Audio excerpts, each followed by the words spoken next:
Yo, what's going on, everybody? This your boy Sterling. We back with episode 17 of the Sterling Hines podcast show. Tonight, I welcome back Miss Chriscilla Johnson. How you doing tonight? Hello. Hello, everyone. How are you? What's going on with you tonight? Nothing is going on. I just want to talk about insecure men. You started off. Well, coming from a person that has been insecure and everything like that, my insecurities was triggered from things that people around me were doing. Like my ex-girlfriend, she do things to try to pretend. They try to make it seem like I was stupid, like I didn't know what I was talking about and such. But you know, it got so much to the point that I was doing a little bit too much at times. I will, this is not. We have Androids. At the time I had an Android, and she put this app on her phone that says something about Life 360, and with that app I can track her everywhere she went, or whatever the case may be. And when I tell you, I watched that app nearly all day, every day, even when I was at work, just to see where she was at. It was the most nerve-wracking thing in the world. So it got so nerve-wracking to the point where I just gave it up. I was like, listen, hey, this shit is nerve-wracking. Erase the app off your phone. It's nothing I can do to stop you from doing what you're going to do. And at that point, I made a conscious decision, like, so you got to let your shit go. Not necessarily her at the time, but insecurities. I mean, you always going to have some insecurity because it's different form of insecurities as far as, like, how a person view themselves, how a person look at themselves, and when it comes to their beauty or a certain pride on them or something. Somebody could be insecure, but at that point, as far as like being relationship insecure, I let it go at that point. And it always gonna be in the back of your mind, the person that you're gonna be with is going to cheat. But for you to put yourself and that person through that stress, and they're gonna do it anyway, what's the point? Okay, I want to speak on insecurity, and it's kind of sad because if you're in a relationship with this person and this person told you up front things that you have went through in the past with certain situations, why would you use the same thing and bring it into this relationship? I think sometimes men feel threatened by other men because that woman may have a friendship with that man. Mm-hmm. It is nothing more but a friendship. You know what I'm saying? Instead of him being insecure, he should try to find ways to, include himself in the little circle that woman has with that man, instead of just sitting up there accusing her of something that she told you over and over again. It's not like that between me and him. We cool like that. We can rock with each other. Our vibe is on the same level. We silly like that. You know why that is? Answer that question. Why that is? I need to know why that whatever is. past trauma he got, he's not healed from it. Like, today I ran across a video with Tyrese, right? Okay. And Tyrese made a comment. He was like, how he was hurt. And the girl asked him, like, so are you healed? She said no. So she like, why are you not single? She's like, sometimes that's how people commit suicide, from being alone and going through that type. Who want to go through that type of heartbreak alone? But little do you know, you're hurting them. Are you hurting a person when you go through that type of heartbreak and they got to put up with the shit, the trauma, and everything that you dealt with in your past, that you never took the time to heal and see what was wrong and see why you hurting. And it ain't nothing but like I said, insecurities go a long way, man. It's a hurtful thing, man. All you doing is hurting yourself, because you deprive yourself from future relationships. The insecurities is blocking your future when you look and you want to smile and you want to do this. So, but instead you holding up this image, this facade, because you built it, and you can't be your authentic self because you built this image to block out the hurt and the pain and the things that people have caused you.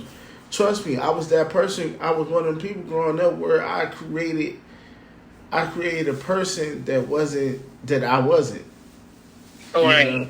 So when I finally became my authentic self, it was just like, it's almost like you discover a new thing. Like, this is cool. All right. I can just be myself and feel this good. You know? Right. So insecurity causes you to do a lot. It does. I guess I agree somewhat because I was like insecure once upon a time, and it took me a while to really get get out of that stage because I had to get to self and talk to self and, what people say about me or thought about me, I had to reverse that and say, no, you're not that. You're better than that. You're this, you're that. And I guess my confidence got built back up because I didn't let them words keep me down. You know what I'm saying? And I think it started from your childhood, too. I came from a big family. So my mother put us in categories. Her strong ones, her weak ones, and her ones that's always, don't give a F. So it was like, basically, I was in the category of being weak. I was in the category to where, by me being the oldest of 8 kids and the oldest on my dad's side of 10 kids, it was like, I guess they put you in a certain category. They want you to be this old, amazing person and stuff. You don't supposed to cry. You don't supposed to hurt.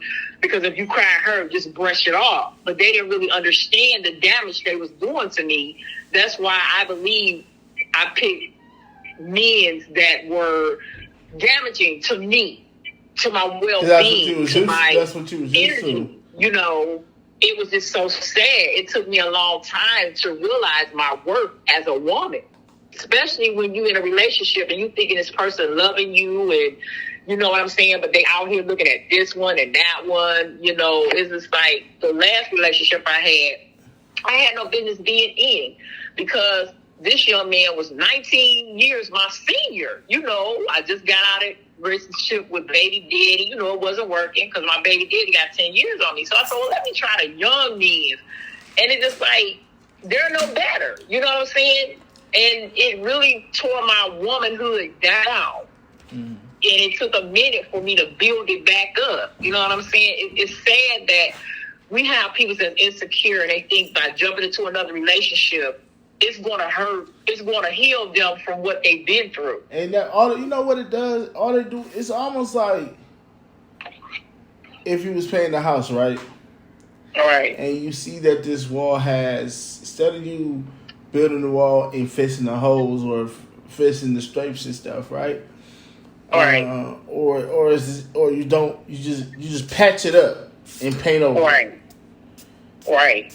And one day it's gonna reopen. You're gonna discover them same wounds and that same hurt, pain that's there. And that's all you do when you get with somebody and when you get with somebody and you trying to move on, you trying to heal. That you expecting for that person to heal you.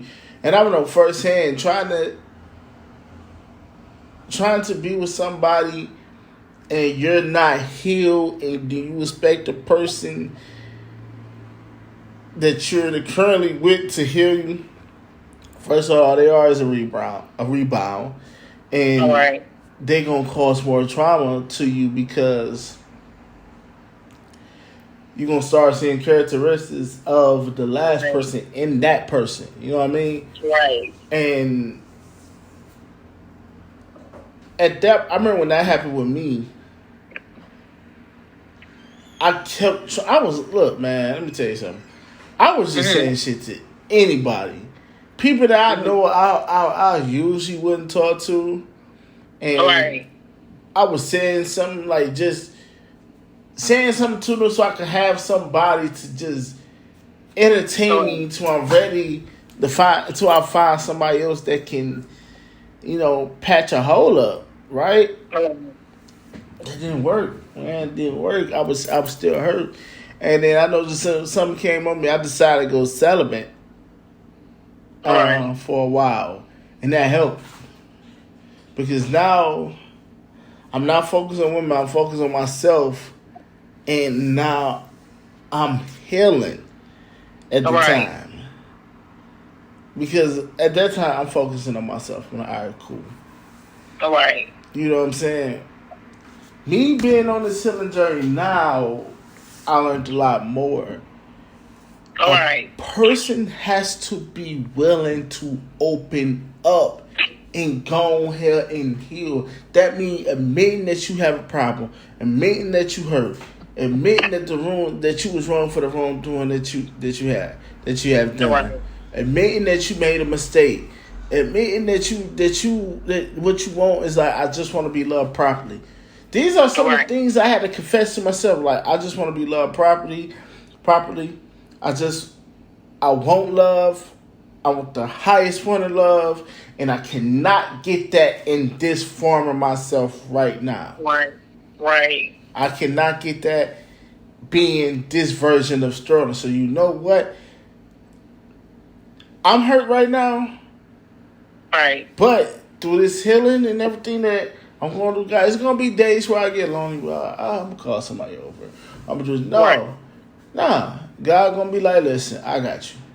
We're gonna get you to that point. If a person not willing to do that, they're gonna never heal. Yeah. So basically, it's what they have to do is heal before they jump into something else. And just saying like, okay, I'm healed, but all actually you're not healed, because the first thing you get into the argument with the new person you with, the first thing you do is you go back in that closet and dig out what that X did to you. Right. So the person you with, they looking at like, well, I'm not her or I'm not him. Listen. So the first thing, why are you comparing me? Right, and the first thing is healing is being true to yourself. That's the first thing healing. Like, if you know that you did somebody wrong, like not my last relationship, but the relationship before that. No, and I'm gonna speak on it, man, because she don't mean no harm. It's like when me and Keisha was together, right? I always tell people, I speak on that situation a lot because me realizing I caused more trauma in her life. Right. Whether I want to admit that, I didn't want to be that guy she was talking about, where the one that was like always a mistake, but eventually I became that guy because guess what? I wasn't done healing from past situations. So instead of me just healing, I took my frustrations out on her. Right. And did dumb shit. You heard the term hurt people. Right. I was one of the people because I was hurt and I had an ego and I wasn't properly healed. I hurt people. And she was the one I hurt in the process. And that's why, I regret it. I do regret it. I regret this shit. I regret the shit out of it because it wasn't right. It definitely it wasn't right, man. She was a great person. Great woman, very talented, amazing singer, broadcaster, actress, whatever you want to call her. She's all the things rolled up in one. Writer, producer, director. She's all that made up and rolled up in one. But I couldn't keep my end of the bargain because I was hurt. Right. Because what was did to you, so you returned the favor by to the wrong person. It to her, even though she didn't deserve it. Right. I never forget what she always would say to me. I remember one time we got into it about something, and she told me, she's like, love is not supposed to feel like this. Right. It's not. And I agree, it doesn't. I mean, love's supposed to be nurturing, caring. You know what I'm saying? When you see that person, you light up. You know what I'm saying? If you have a disagreement, you sit down and talk about it. You don't hide behind like addiction, drinking or smoking or crack or whatever your choice of addiction or whatever your choice of what you have, you should be able to sit down and talk to that person like a grown man or woman instead of just thinking like, if I say something, oh, that's what my ex used to say. You know what I'm saying? Right. We so busy living in the past, we can't see the future in front of us because we're so busy digging in that closet, getting up. Well, let me pull this out. That's the best statement. Let me dig over here. So right, that was the best thing that anybody could say. You know what I'm saying? Like, that's just what it is. Right. If but one thing I couldn't say about it, because Lord knows I wish her absolutely the best on her career and whatever she's doing. I really mean that from the heart because I don't have no ills towards her or anything like that. But she deserved the highest praise though, and same type of woman she is. Great woman, God-fearing woman, and she deserved she definitely deserved her flowers. But so I wasn't in the right spot. So what I'm saying, I became that regret that I didn't want to become. Right. You know what I'm saying? So, but now learning from that situation to going into the next relationship, trying to make up for hurting her, you couldn't do that. I ended up dealing with someone who was very lovable, somebody who's another incredible soul, but the thing that I love about her, she's so authentic and she's so, she's authentic and she's truthful when it comes to how she feel about things. And that's the thing that kind of pulled me towards her more because she's very honest. And, what I'm saying, she's everything and more. And I don't know if right now she see her own potential, but she's on a healing journey and I totally respect it. And I can't wait till she see what she can produce as a woman. Right. As how incredible she is. Right. You know what I'm saying? Me being just so blinded when me and her broke up, I wasn't seeing things from her point of view. I just wanted what I wanted. Right. You know what I'm saying? And that comes from, again, past trauma, which caused insecurities, which caused all types of hurt. And me really sitting down and looking from her point of view about things that she dealt with, you know what I'm saying? It gave me a different light to things. Right.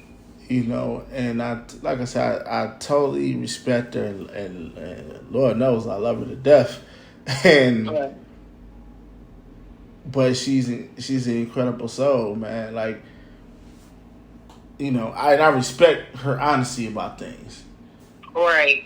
But people have to take the time to heal, man. And I know we speak a lot about healing, but this is where insecurities come in at.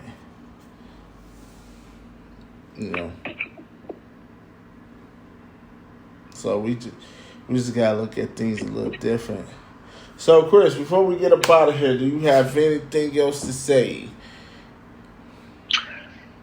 I think people who been through something should take their time before they jump into another relationship to get rid of all the clutter and what the ex left behind. Disregard it. Treat yourself better. Take yourself out or write in your journal or read. Take up a hobby that's going to maintain your well-being and your self-care. And when you're ready, get in that relationship. And when you get in that relationship, don't bring up the past things that someone did to you. Or if that person that you're in a relationship with and they tell you what they've been through and what they're not going to put up. Don't wait till an argument to pull out their past. Oh, I see why old boy did you like that or old girl did you like that. Oh, that's the most worst thing you can do to a person. That is the bring worst. Up their past that they put, in the closet or put at the bottom of the seat. I think that's the most hurtful thing you can ever do. I I think you shouldn't be in a relationship if you got to do that to prove a point or to put an S on your chest. Right. I totally agree, and that's what I'm saying, man. That was an incredible take, by the way. But yeah, man, that's facts. Yeah, that's facts. I mean, it's sad. It took me everybody has a story that they've been through. Like you shared your story, and like I shared my story about, I had to heal before I jumped right back out there. I had to get to myself and talk to God. I advise everybody, please talk to God. Don't always go to your friends because they're not going to have the answer. They're going to tell you the best way to get over it, man, is no. That's the worst thing you could tell your girl or your boy, whatever, because I did take the advice. Okay, he broke up with me. Let me go. And it's no fun when you get out there and sleeping with that one and this one and you get feelings and they don't. They tell you, oh, you was just a piece of puss. That's all I wanted, to bust a nutter. You know what I'm saying? Hey, I did that shit when I was younger. Not to cut you off, when I was younger, man, that shit was wild. Yeah. I'm telling you, young Sterling. That nigga. Shut your mouth, buddy. Shut your mouth. That was a different kind of... You know the story. We already know, but okay. Man, damn, that was a different kind of man. But that just comes for the growth, man. Right. I was, man, let me tell you something. I was going crazy. I'm talking about crazy. I'm talking about every time you looked up. Yeah. We ain't gonna talk about my story. No. We ain't gonna talk about the whoremonger. But listen. You shut your filthy mouth, you filthy animal. All right, y'all. This has been the Sterling Hines podcast show, man. This is episode 18. I think earlier I said 17. My bad. But this is episode 18. We got 2 more episodes left. Chris, I appreciate you for coming back to the show. Why, thank you. I was glad to be here. Thank you. Man, this has been an incredible season. Season 4 has been very enlightenment with different conversations, different journeys, and different walks of life, man. You guys got to walk with me as I went through all types of journeys of hurt, happiness, pain. So you feel like y'all know me. That's what it feel like. I feel like that y'all know me because I am an open book, and the people that have come on there, they add to me, friends, family, whatever the case may be, man. I'm just thankful for season 4, man. Season 5, it's gonna be a totally different scenery. I believe Chris is gonna be one of the co-hosts for season 5, so. Put your hands up. Let's clap for that one. She's gonna be all right. one of the co-hosts for she coming on the show to be one of the co-hosts. There's 2 more I will reveal in the near future. But this has been the Sterling Hines podcast show featuring Chriscilla Johnson. Don't want to put her made up middle name on there. That's host. I would slap you if you do. But we. Having conversations like this are a blessing, and be able to sit down and look at our whole authentic selves as who we are and what we do and how we do this, how we perceive things in life, and from different point of views. We give you different opportunities and opinions and whether you agree with it or don't agree with it, we give you things for you guys to take with you, just sit down, think about it, and form your own opinion about it, man. We never force our opinion on you, so that's all this show's about, being a safe haven for you to come on here and speak what you feel. And like I said, I'm very proud of season 4, and I'm proud of the guests I done had on there. And shout out to Roz, which is one of my good friends, man. She has another person that been on the show twice already. Shout out to Candace. Shout out to all everybody that been on the show this season. Season 4 has been a season, and 2 more episodes left, and we will be done with season 4, and we will be back in September. We're taking on this hyenas. So we out of here. Love, peace, and hair grease. Peace. Peace.